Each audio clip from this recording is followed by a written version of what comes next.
Historic gathering is unfolding. The United Ancient Nations, a global forum where the world's first and ancient nations unite to share wisdom, confront challenges, and co-create solutions rooted in ancestral knowledge. The United Ancient Indigenous Enlightened Nations represents over 160 indigenous member nations and communities, advocating for more than 300 million people across all continents. Here, ancient wisdom meets modern action, fostering international cooperation, cultural preservation, and sustainable development through indigenous leadership. Beyond dialogue, the UAN experience nurtures the mind, body, and spirit. Sunrise meditation, yoga by the ocean, and cultural celebrations reconnect us to ourselves, each other, and the wisdom of the earth. In St. Kitts and Nevis, ancient traditions and vibrant cultures come alive. This is a space for learning, sharing, and taking action. Together, we address climate challenges, preserve cultures, and shape a sustainable future. The United Ancient Nations is where ancestral knowledge guides the world toward harmony, justice, and collective growth. Join the United Ancient Nations in St. Kitts and Nevis, where ancient wisdom meets a sustainable future. Together, we rise.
Nityananda of the Mahalaya Amavasya. A few devotees are offering the Maheshwara Puja at the Divine Lotus Feet of the Supreme Pontiff of Hinduism, Bhagavan Sri Nityananda Parameshwaram. Now, requesting all the monastic members of the Sovereign Order of Kailasa's Nityananda to sit with your head, neck, and spine in a straight line. Bring your awareness to the Ananda Gandha. Now, requesting the listening of the Maheshwara Puja participants. Kindly have authentic listening to the truths behind the Maheshwara Puja, and if you authentically cognize, which is internally process, understand and respond, that you agree to the truths behind the Maheshwara Puja, which will be told now. If you agree, please say yes loudly at the end of each declaration. The truth behind the Maheshwara Puja is that I authentically cognize, which is internally process, understand, and declare the truth that cosmic energy exists. Yes, I authentically cognize, which is internally process, understand, and declare the truth that the Supreme Pontiff of Hinduism, Bhagavan Sri Nityananda Paramashivam, is the Chinmaya Vigraha, the embodiment and representation of that very cosmic energy. Yes, I authentically cognize, which is internally process, understand, and declare the truth that the Supreme Pontiff of Bhagavan Sri Nityananda Paramashivam is a pure channel for complete completion to be achieved for all the departed souls, and for completion to be achieved for all the participants with the departed souls. Yes, I authentically cognize, which is internally process, understand, and declare the truth that offering of the Maheshwara Puja will bestow complete completion for all the departed souls whose photo or horoscope is mentioned here, and for the Maheshwara Puja participants with the departed souls for whom they are offering Maheshwara Puja here today.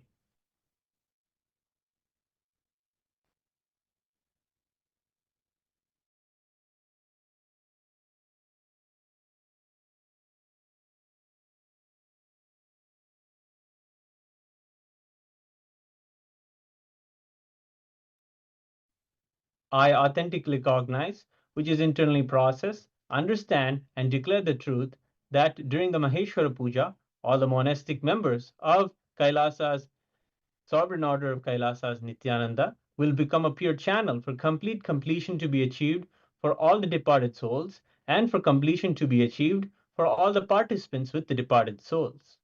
Yes. We'll now begin the Maheshwara Puja. We'll begin with the Sadguru Vandana. Clasp your hands in the Namaskara Mudra and remember our beloved Bhagavan in your inner space.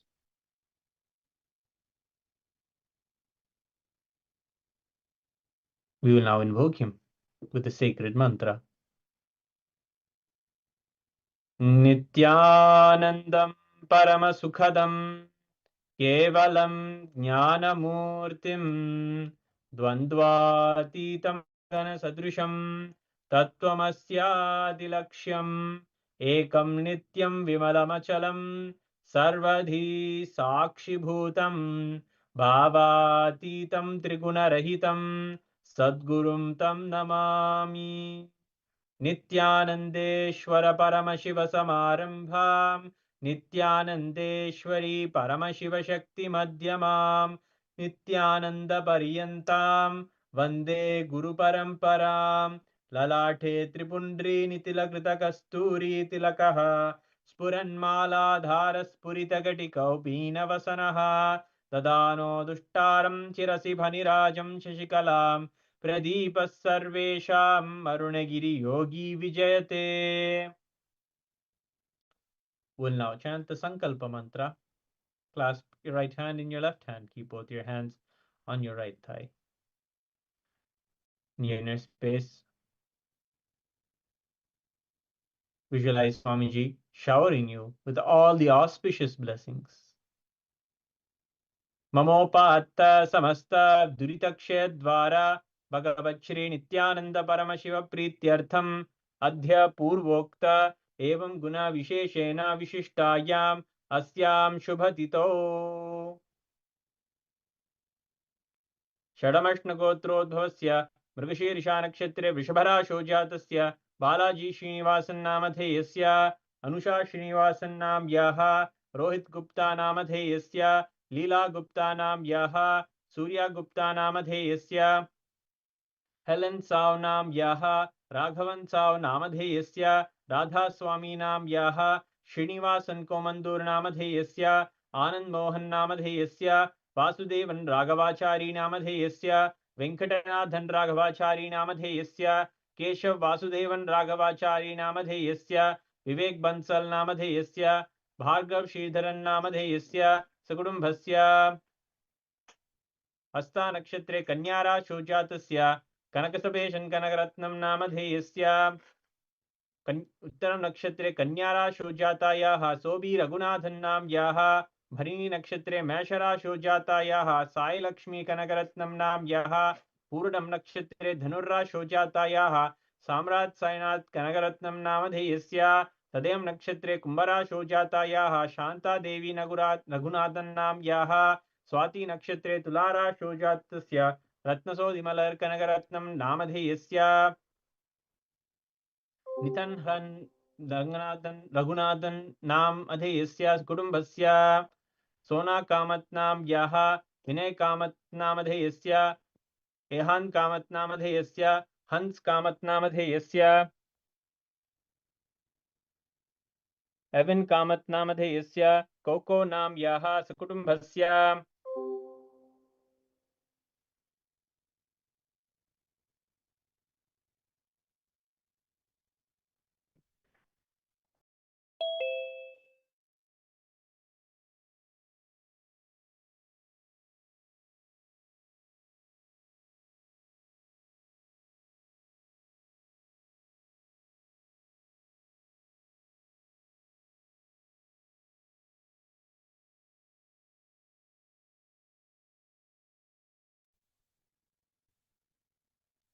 उत्तिराटं नक्षत्रे मकरराशौ जातस्य लाल कुमार नामधेयस्य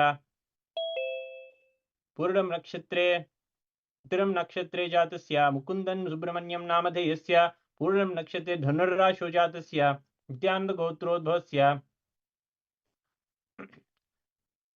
उषा सुब्बरायलु नाम याः जन्म नक्षत्रे जन्मराशौ जातस्य नित्यानन्दगोत्रोद्भवस्य अभिनन्दान् नामधेयस्य शरण नक्षत्रे मकर राशौ जातस्य अभिनन्दा नामधेयस्य कुटुम्बस्य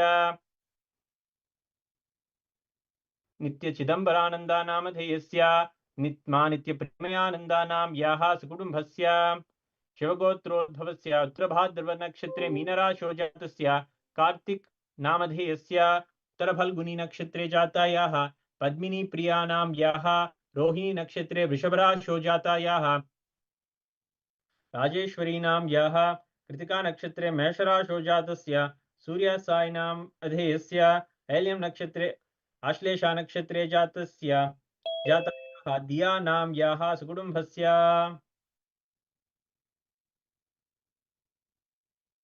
श्री पदम सिंह मस्के नामधेयस्य श्री भीम लक्ष्मी मस्के नामधेयस्य श्री हरिमर्दन मस्के नामधेयस्य श्री सुभद्रा लक्ष्मी देवी मस्के नाम याः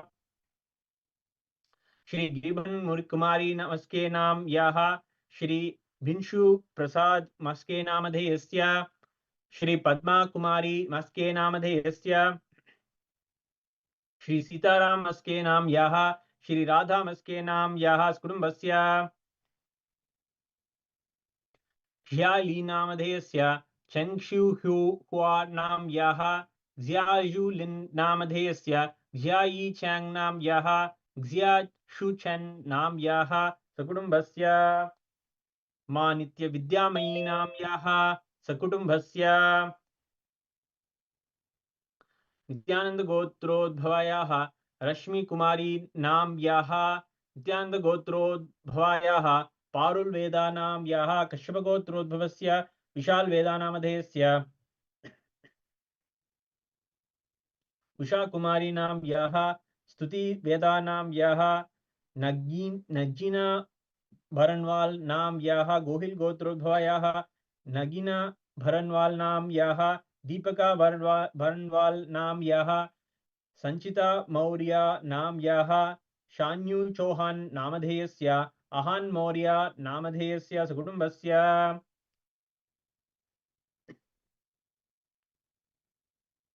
वेग्जू नाम याः कीकीग्जू नाम याः मुरनचेन नाम याः लियांग चेंग नामधेयस्य शाओजू शेन नाम अधेयस्य ज्यांगवानजू नामधेयस्य सकुटुम्बस्य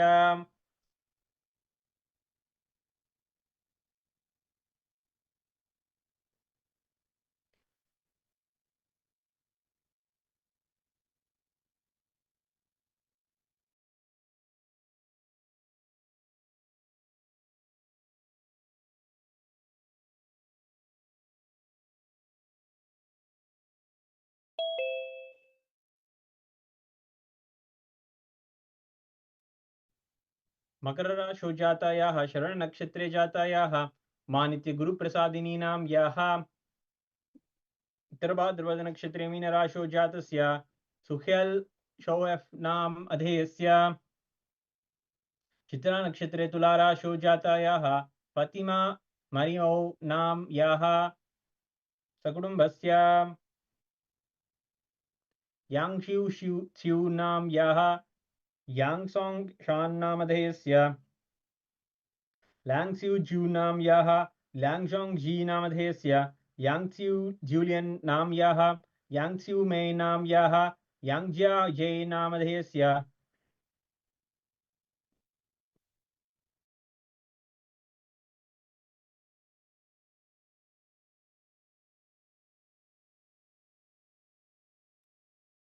यानकुन यी नाम अधेयस्य यांगतियान यी नाम याः यानकुनजू नामधेयस्य यांगजी जे नाम अधेयस्य यांगजी राव नाम याः यांगजी जिन नाम याः यांगयू वे नामधेयस्य लिन होंगफू नामधेयस्य लिंग ह्यू लिंग नाम याः यांगजुन वे नामधेयस्य Yang Yu Namadhesya, Yang Jiao Jian Namadhes Namyaha, Yang Kiao Ji Namyaha Sakudumbasya, Jean Philippe Rocket Nam Adhesya, Bernadette MBB Nauchi Nam Yaha, Yimchi Helen Nam Yaha, Nagasa Pascal Nam Yaha, Bridget Tau Chaucha Nam Yaha Sakudumbasya, Sherry Pingao Nam Yaha Kashyapagotrodhvasya Ardra Nakshatre Midhurana Shojata Yaha Sherry Pingao Nam Yaha Sakudumbasya Cha Brahmakapala Vishnupada Kala Bhaiva Puswarupa Shri Kailasonnadadvadashanta Shyamala Pitharuda Shri Meenakshi Sundareshwara Binnaswarupa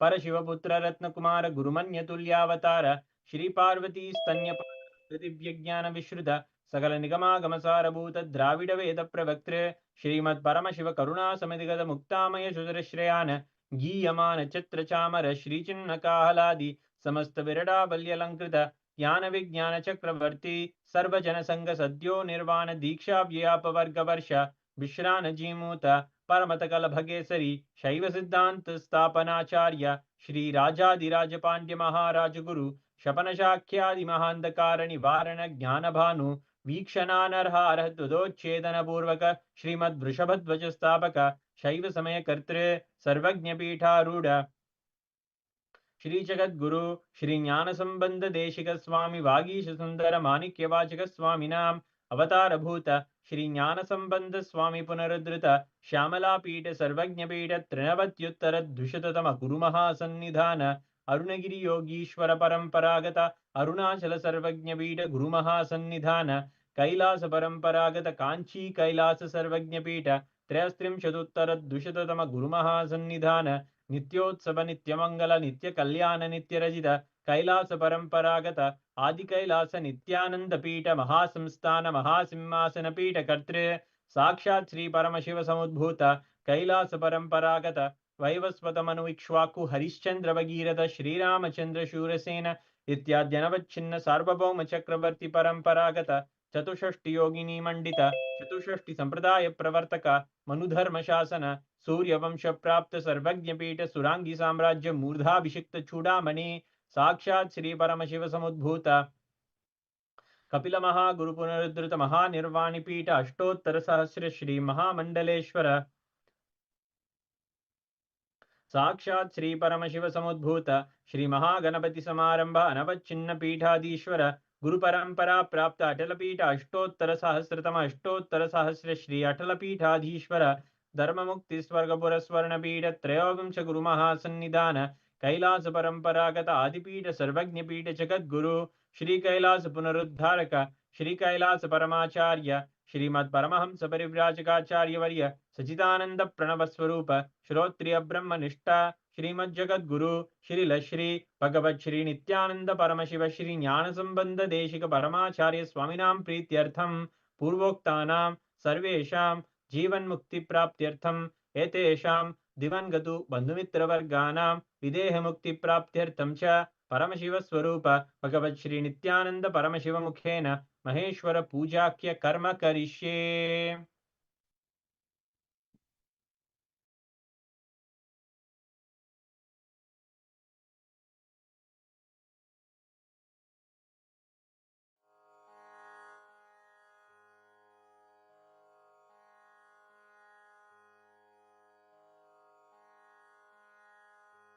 The 15th chapter of the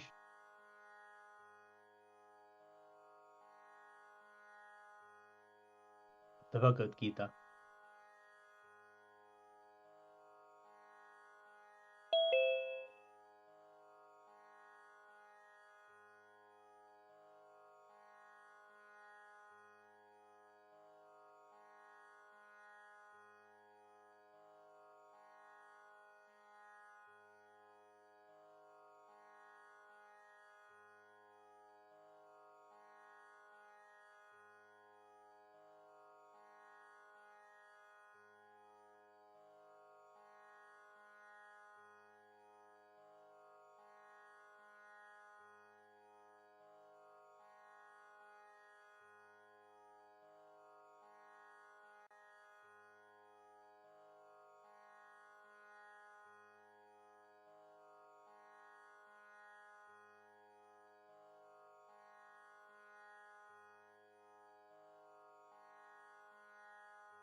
ममोपात्त समस्त दुरितक्षय द्वारा भगवत श्री नित्यानंद परमशिव प्रीत्यर्थम अध्या पूर्वोक्त एवं गुण विशेषण विशिष्टायाम अस्याम शुभतिथौ Jiaolin Huang नामधेयस्य Yang Zhao नाम याः अनिका हुआंग नाम याः एरिन हुआंग नाम याः ओरियन हुआंग नामधेयस्य ग्वालिन ली नाम याः सकुटुम्बस्य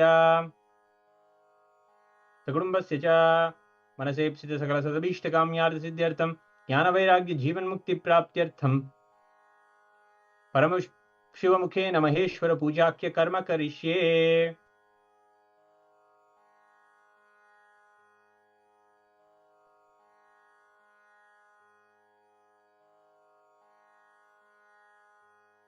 We will now be chanting the 15th chapter of the Srimad Bhagavad Gita, chanting the invocatory verse of the Bhagavad Gita.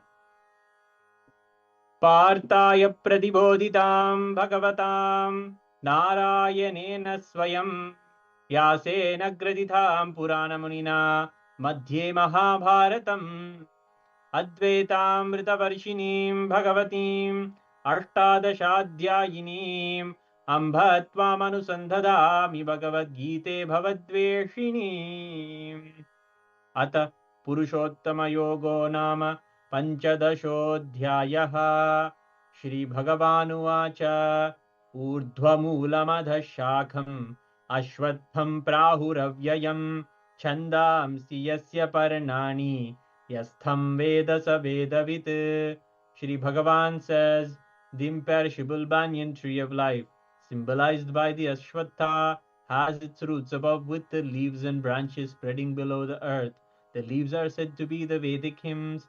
One who knows this eternal tree becomes the knower of the Vedas.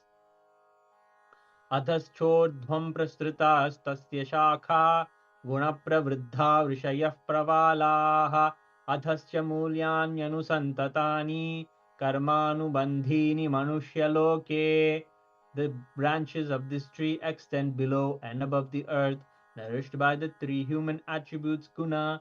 Its buds are the sense objects. This tree also has roots going down, and these are bound by the resultant actions of humans.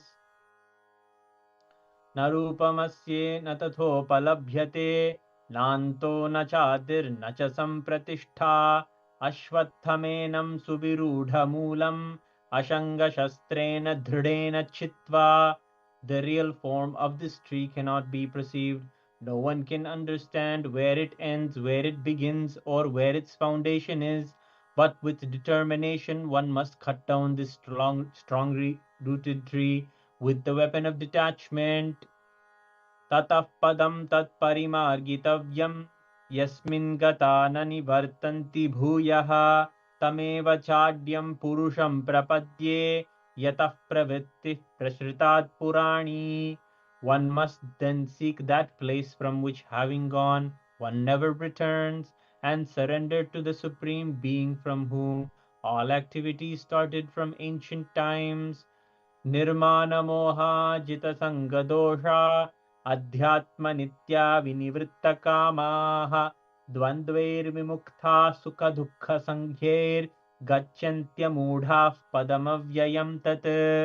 Those who are free from pride, delusion and attachment, those who dwell in the self, who are done with lust, who are free from the dualities of joy and sorrow, not confused, and those who know how to surrender to the Supreme Person, attain the eternal consciousness. न तद्भासयते सूर्यो न शशाङ्को न पावकः यद्गत्वा न निवर्तन्ते तद्धाम परमं मम. That supreme space of eternal consciousness. My consciousness is not illumined by the sun, nor by the moon, nor by fire. Those who enter that space never return to this material world. ममैवांशो जीवलोके जीवभूतः सनातनः मनःषष्ठानीन्द्रियाणि प्रकृतिस्थानि कर्षति. The living entities in this conditioned material world are a portion of my eternal self. In this conditioned material world, they are attracted by the six senses, which include the mind dwelling in Prakriti, the active energy principle.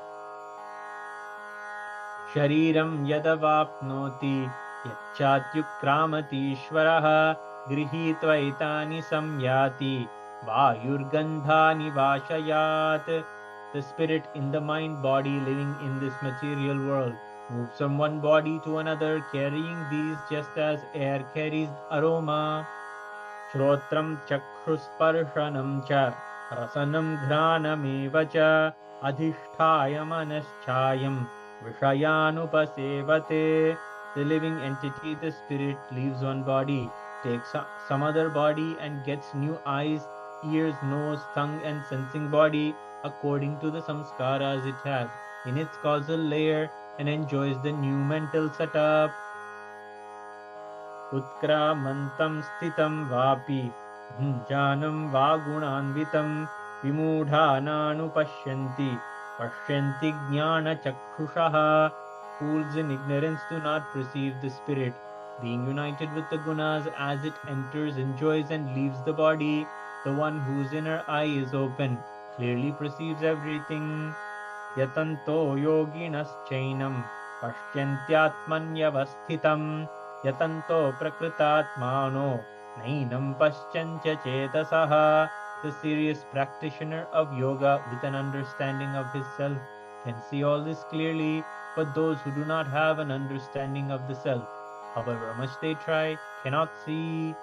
Yadadityagadam tejo jagadbhasayate khilam yachandramasi yachagno tattejo vidhi mamakam.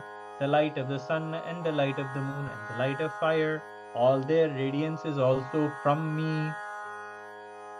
Gama vishya bhutani dharayamyaham pushnami chaushadi sarva somo bhutva rasatmakaha.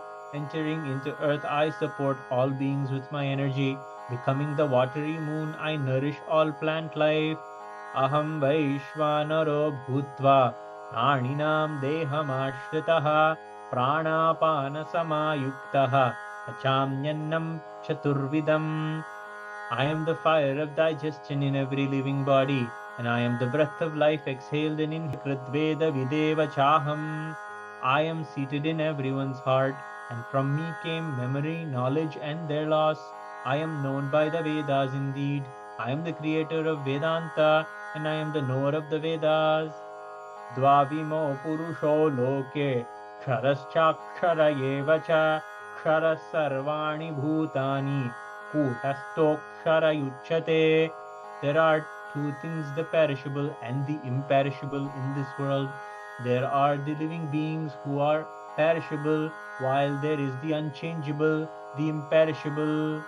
Uttamah purushastvanyah paramatmetyudakhritaha yo lokatrayamavishya vibhartyavyaya ishvaraha. Besides these two, there is the Supreme Purusha, the Lord Himself, who pervades and sustains these three worlds. Yasmaksharamati toham aksharaatapi chottamaha atosmi loke vede cha pratitah purushottamah. As I am transcendental, beyond both the perishable and the imperishable and the best, I am declared both in the world and in the Vedas as the Supreme Person, Purushottama. Yoma me mama sammudho janati purushottamam sa sarva vidbhajati mam sarva bhavena bharata. Whoever knows me as the Supreme without a doubt is to be understood as the knower of everything, and he worships me with all his being. O son of Bharata, iti guhyatamam shastram idam muktam maya nagha etad buddhva buddhiman syat kritakrityascha Bharata. This is the most profound teaching taught by me, O sinless one, and whoever knows this will become wise, and his actions will bear fruit. Iti Srimad-Bhagavad-Gitasu Upanishadsu Brahma-Vidyayam Yoga-Shastre Shri Krishna-Arjuna Samvade Purushottama Yogo Nama Panchadashodhyayaha. the Upanishad of Srimad Bhagavad Gita, the scripture of yoga dealing with Brahma Vidya, Yoga Shastra, the science of Brahman, the Supreme Absolute, in the form of Shri Krishna Arjuna Samvada, the dialogue between Shri Krishna and Arjuna. This is the 15th chapter named Purushottama Yoga, the yoga of the Supreme Being. Vasudeva Sutam Devam Kamsa Chanuramardhanam Devaki Paramanandam Krishnam Vande Jagadgurum.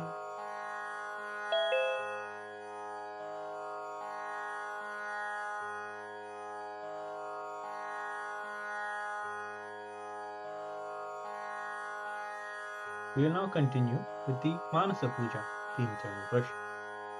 Visualize Swamiji in your inner space. Share and impart every part of you with Swamiji. Share your whole being with him. Let your breath become the incense. Let your intelligence become the lamp. Let your good, positive, powerful cognitions become the food. Let the oscillation of your mind itself become the swing for him. Let all of the good qualities, the freeing qualities, liberation from all the negative qualities, let all of that be offered as flowers. Ultimately, offer the compassion, the forgiveness, the knowledge, and all of the important flowers, important qualities within you as the Pushpanjali. We'll now offer the Manasa Puja. Om Hridpadmamasanam dadyat Sahasrarachyutamrutaihi Padyam Charanayor dadyat Manastu Arghyam Nivedayet Tena Amrutena Achamaniyam Snaniyam Tena Chasmritam Akashatattvam Vastram Syat Gandhasyat Gandhatatvakam Chittam Prakalpayet Pushpam Dhupam Pranan Prakalpayet Tejastattvam cha Deepartham Naivedyam Syat Sudham Buddhihi Anahatadvanirghanta Vayutattvam cha Chamaram Sahasraram Bhavet Chatram Shabdhatattvam cha Geetakam Dhrityamindriya Karmani Chanchalyam Manasastadha Sumekalam Padmamalam Pushpam Nana Vidham Tata Amayadyir Bhava Pushpaihi Archayet Bhava Gocharam Amayam Anahankaram Aragam Amadham Tata Amohagam Adambam Cha Advesha Akshobhako Tatha Amatsaryam Alobham Cha Dasapushpam Vidurbudaha Ahimsa Paramam Pushpam Pushpamindriya Nigraha Daya Pushpam Kshama Pushpam Jnana Pushpam cha Panchamam Iti Panchadaser Bhava Pushpaihi Sampujayet Bhagavantam Shri Nityananda Paramashivam. We'll now offer the external worship.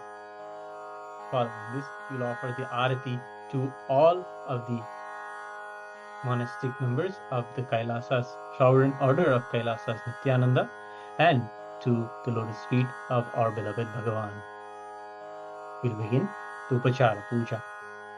Om Hrim Etat Padyam Sarvadeva Devi Swarupaya Bhagavate Shri Nityananda Paramashivaya Namaha. Om Hrim Esha Argyaha Sarvadeva Devi Swarupaya Bhagavate Shri Nityananda Paramashivaya Namaha. Om Hrim Idam Achamaniyam Sarvadeva Devi Swarupaya Bhagavate Shri Nityananda Paramashivaya Namaha. Om Hrim Idam Snaniyam Sarvadeva Devi Swarupaya Bhagavate Shri Nityananda Paramashivaya Namaha. Om Hrim Idam Vastram Sarvadeva Devi Swarupaya Bhagavate Shri Nityananda Paramashivaya Namaha. Om Hrim Eshad Gandaha सर्वदेवदेवी स्वरूपाय भगवते श्रीनित्यानन्द परमशिवाय नमः। ॐ ह्रीं इदं सचन्दनपुष्पं सर्वदेवदेवी स्वरूपाय भगवते श्रीनित्यानन्द परमशिवाय नमः। ॐ ह्रीं इदं सचन्दनबिल्वपत्रं सर्वदेवदेवी स्वरूपाय भगवते श्रीनित्यानन्द परमशिवाय नमः। ॐ ह्रीं एष धूपः सर्वदेवदेवी स्वरूपाय भगवते श्रीनित्यानन्द परमशिवाय नमः। ॐ ह्रीं एष दीपः सर्वदेवदेवी स्वरूपाय भगवते श्रीनित्यानन्द परमशिवाय नमः। ॐ ह्रीं इदं सोपकर्णनैवेद्यं सर्वदेवदेवी स्वरूपाय भगवते श्रीनित्यानन्द परमशिवाय नमः। ॐ ह्रीं इदं पानार्थोदकं सर्वदेवदेवी स्वरूपाय भगवते श्रीनित्यानन्द परमशिवाय नमः। ॐ ह्रीं इदं पुनराचमनीयं सर्वदेवदेवी स्वरूपाय भगवते श्रीनित्यानन्द परमशिवाय नमः। We'll now offer the Aratrikam. As we offer the lamp, let our Atma, the inner light within us, shine brightly and offer it as the lamp towards our beloved Bhagavan. We'll be offering the Arati now. Aratrikam. Om Sangrahanyestya imam janatagum sangrananiti Dvadasharatni rachana bhavati Dvadashamasa samvatsarah Samvatsarameva varunde Maunji bhavati Urgve munja aha Urjameva varunde Chitranakshatram bhavati Chitram va etat karma कर्पूरगौरं करुणावतारं संसारसारं भुजगेन्द्रहारं सदा वसन्तं हृदयारविन्दे भवं भवानी सहितं नमामि भवं भवानी सहितं नमामि भवं भवानी सहितं नमामि। आरात्रिकं समर्पयामि भगवत् श्रीनित्यानन्द परमशिव चरणकमलेभ्यो नमः।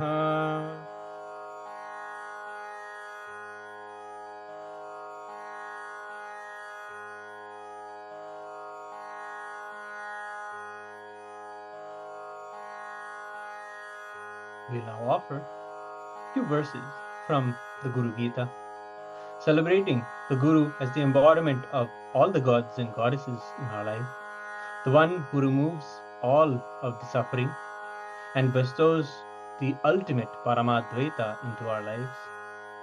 We will offer our gratitude in the form of Pushpanjali. Hold your hands in the Namaskara Anjali Mudra and offer your gratitude at the divine lotus feet of our beloved Bhagavan. Pushpanjalihi Gurur Brahma Gurur Vishnu Gurur Devo Maheshwara Guru Sakshat Param Brahma Tasmai Shri Gurave Namaha. Akhanda Mandalakaram Vyaptam Yena Characharam Tatpadam Darshitam Yena Tasmai Shri Gurave Namaha. Ajnanatimirandhasya Jnananjanashalakaya Chakshurunmilitam Yena Tasmai Shri Gurave Namaha. Aneka Janma Samprapta Karma Bandha Vidahine Atmajnana Pradhanena Tasmai Shri Gurave Namaha. Mannadha Sri Jagannatho Madguru Sri Jagadguru Mamatma Sarvabhutatma Tasmai Shri Gurave Namaha. Ishvaro Gururapneti Murti Bheda Vibhagine Vyomavadyapta Dehaya Dakshina Murtaye Namaha. Nityanandam Paramasukhadam Kevalam Jnanamurtim द्वन्द्वातीतं गगनसदृशं तत्त्वमस्यादिलक्ष्यम् एकं नित्यं विमलमचलं सर्वदी साक्षिभूतं भावातीतं त्रिगुणरहितं सद्गुरुं तं नमामि। पुष्पाञ्जलिं समर्पयामि भगवच्छ्री नित्यानंद परमशिव चरणकमलेभ्यो नमः। ओम नित्यानंदम्।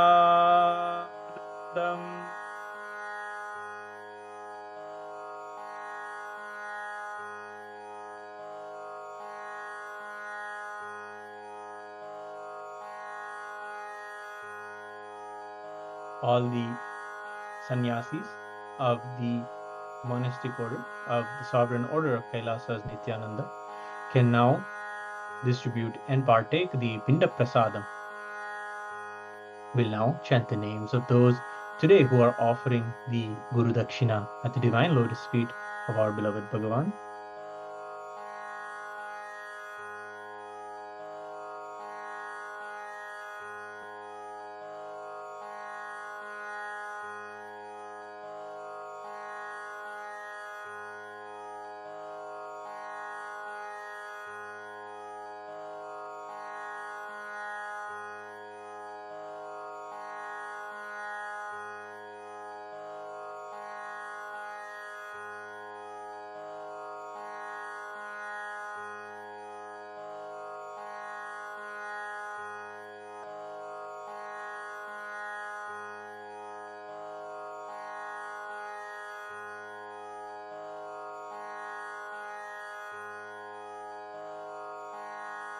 ममोपात्त समस्त दुरितक्षय द्वारा भगवच्छ्री नित्यानंद परमशिव प्रीत्यर्थम अध्या पूर्वोक्त एवं गुण विशेषेण विशिष्टायामस्यां शुभतितो सुजाना लिन्नां याः योलाना लिन्नां याः सकुटुम्बस्य आनंद महेश्वरीनां याः सकुटुम्बस्य गार्गेय गोत्रोद्भवस्य विद्यावती पंडितनां याः वेद प्रकाश पंडित नामधेयस्य प्रेमदुआ नाम याः सुप्रिया पंडित नाम याः सुकुटुम्बस्य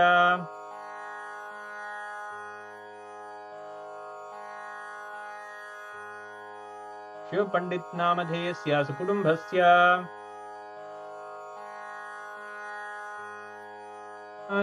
नाम याः सुकुटुम्बस्य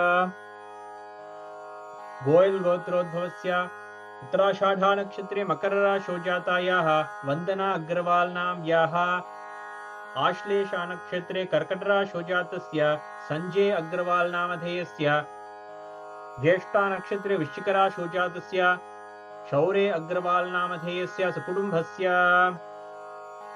मानित्य कलहंत्रिकानंदा नाम याः सुकुटुम्बस्य उत्तरफल्गुनी नक्षत्रे कन्या राशौ जातायाः मानित्य वेंकटेश आनंदा नाम याः पूर्वाषाढ़ा नक्षत्रे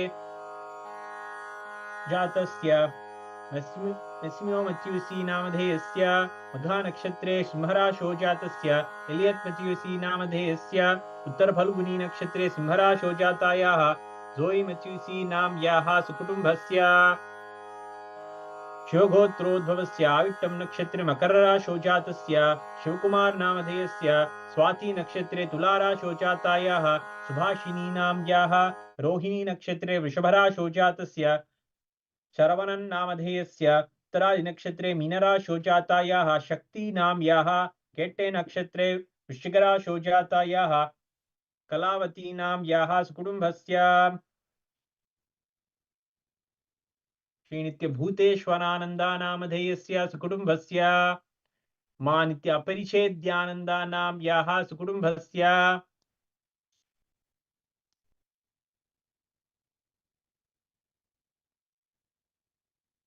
पंचाभवी नाम अधेयस्य महादेवी भवी नाम याः चन्नप्पा भवी नाम याः पार्वती भवी नाम याः गुरुभय कोन्पुरे नामधेयस्य जगदेवप्पा कोन्पुरे नामधेयस्य जानकी शंकर कोन्पुरे नाम याः सुकुटुम्बस्य मानित्य श्रद्धरूपानंदा नाम याः Michael Klein नामधेयस्य, Lexia Boris नाम यः, Marian Yoder नाम यः, Leol Boris नामधेयस्य, Elietta Labon नाम यः, Gregorius Klein नामधेयस्य सुकुटुम्बस्य,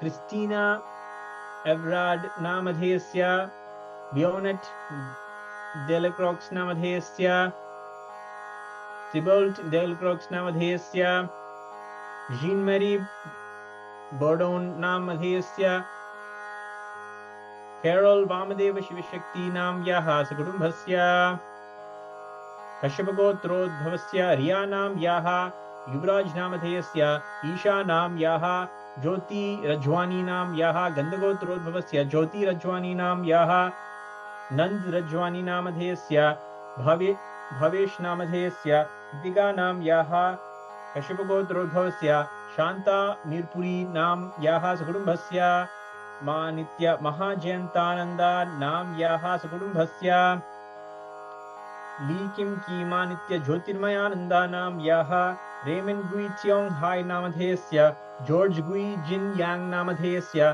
कैरन गुई शेष छे नामधेयस्य, ब्रैंडन गुई जिन अर्न नामधेयस्य, जॉयस ली यू निंग नाम यः, ग्लोरिया इंटक नाम यः, क्रिस्टियाना खोंग नाम यः, मार्कस चू नामधेयस्य, ली आहोंग नाम यः, ली किम ग्योक नाम यः, ली जिंग जुआन नाम यः, ली की पून नामधेयस्य, ली की छोर नामधेयस्य, ली किम लान नाम यः, एंडी चू नामधेयस्य, ग्रेस वांग नाम यः सकुटुम्बस्य, मानित्य महाबालानंदा नाम यः, नित्यानंद गोत्रोद्भवायाः, मानित्य महाबालानंदा नाम यः, देव शुएलर नामधेयस्य, इजी शुएलर नाम यः, हाइडी शुएलर नाम यः, रोनाल्ड कॉप नाम अधेयस्य, मोची शुएलर नाम यः नामधेयस्य, शुगर शुएलर नाम यः, रोजी शुएलर नाम यः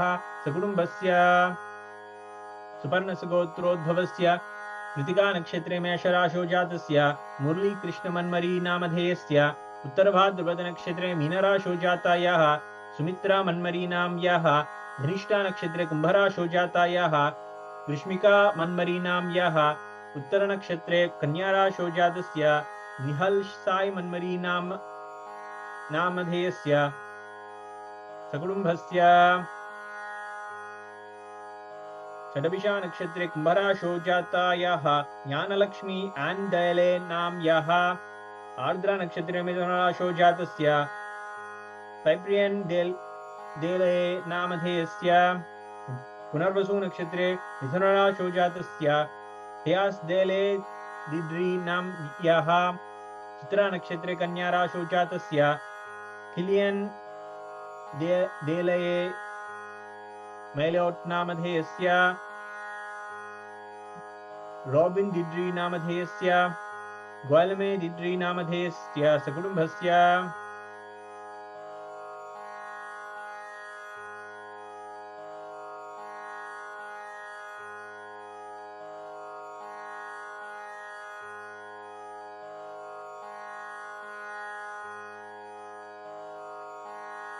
सिलीन परमेश्वरी थेरणे नाम याः सकुटुम्बस्य,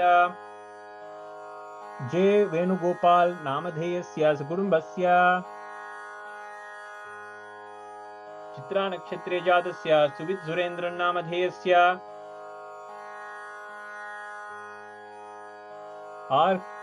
के आर सुरेन्द्रन नामधेयस्य सकुटुम्बस्य, मेरियान क्राउचनर नाम यः, ब्रनार्ड क्राउचनर नामधेयस्य, गैरेड क्राउचनर नामधेयस्य, इरिना क्राउचनर नाम यः, लेडी नाम यः, माना नाम यः, वीलन नाम यः, ब्लांच नाम यः,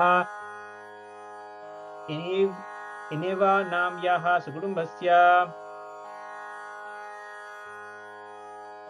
रोमेन गिडरार्ड श्री नित्य शंकरानंदा नाम अधेयस्य सकुटुम्बस्य, कार्मिन कैनेलेस नाम अधेयस्य सकुटुम्बस्य, Jennifer Florier Ma Jnaneshwari Ma Ganeshwari Ananda Ma Sakudumbhasya Ma Mahasadashivananda Nam Vyahas Kudumbhasya Maturi Bhaskar Gaud Namadheyasya Sukudumbhasya Pandurangane Joseph Pasteur Namadheyasya Latauche Cedric Namadheyasya Baudun Dan Namadheyasya Thiman Simon Namayaha Durante Patrice Namadheyasya Sukudumbhasya Alicia Morisse Nam Yaha Sukudumbhasya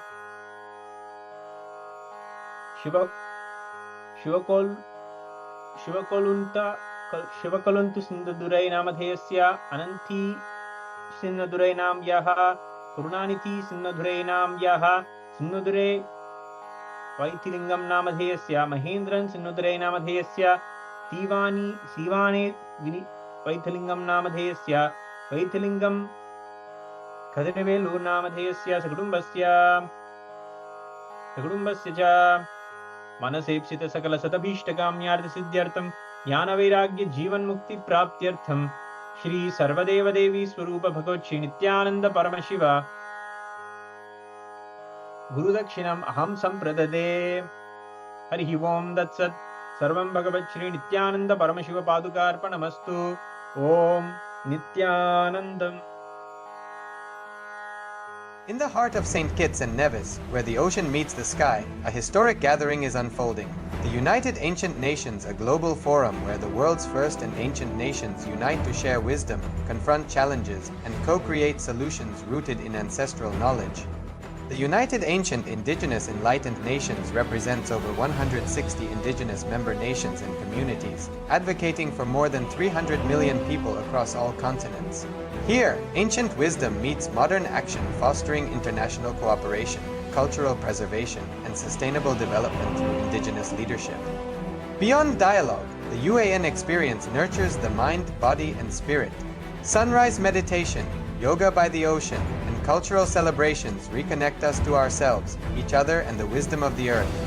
In St. Kitts and Nevis, ancient traditions and vibrant cultures come alive. This is a space for learning, sharing, and taking action. Together, we address climate challenges, preserve culture,